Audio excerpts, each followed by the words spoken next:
Good morning, can you tell me your name and what you do, please? Yes, my name's Martyn. I'm a driver for Rover European Travel. I've been driving coaches now for 27 years. Brilliant, thank you. And can you tell me what it's like to drive a full-size coach such as this with 50 children aboard?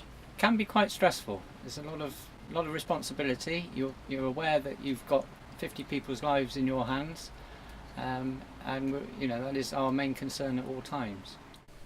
Do you undertake tours abroad for skiing trips for young children? Yes, we do a lot of continental trips with schools and adults. But school trips, again, different requirements really on the longer journeys.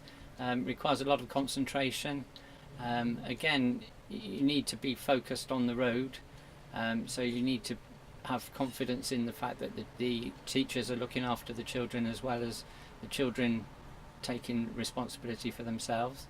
It would be useful if the teachers were placed at various points around the coach rather than all being at the front.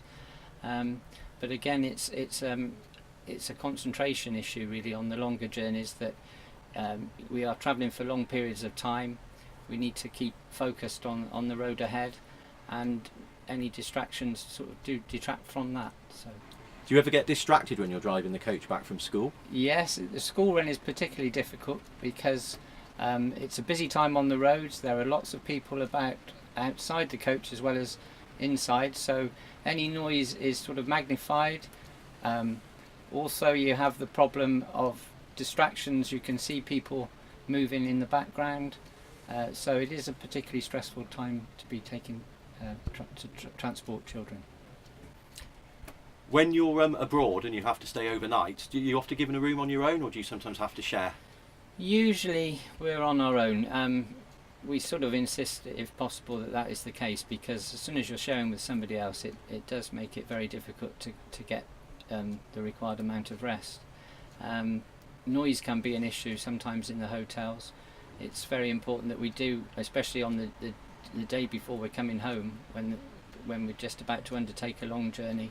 It's very important that we get as much rest as possible, and you have to bear in mind that we're not travelling at normal hours either.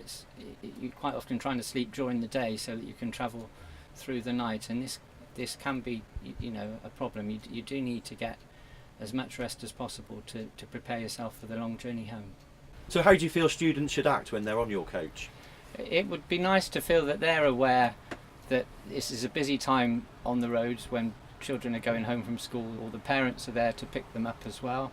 So there's a lot more traffic on the roads in the times when children are going to and from school. We would like them to realise that that our job is very important to their safety, and that they stay sitting down facing the front. Obviously we want them to have an enjoyable journey with their friends, but just be aware of the fact that any sort of movements and excessive noise are distracting to the person driving them home. So, if there's one message that you'd give young people that use your coach services, what would it be? Well, as a driver, I want to see people enjoying themselves and having fun.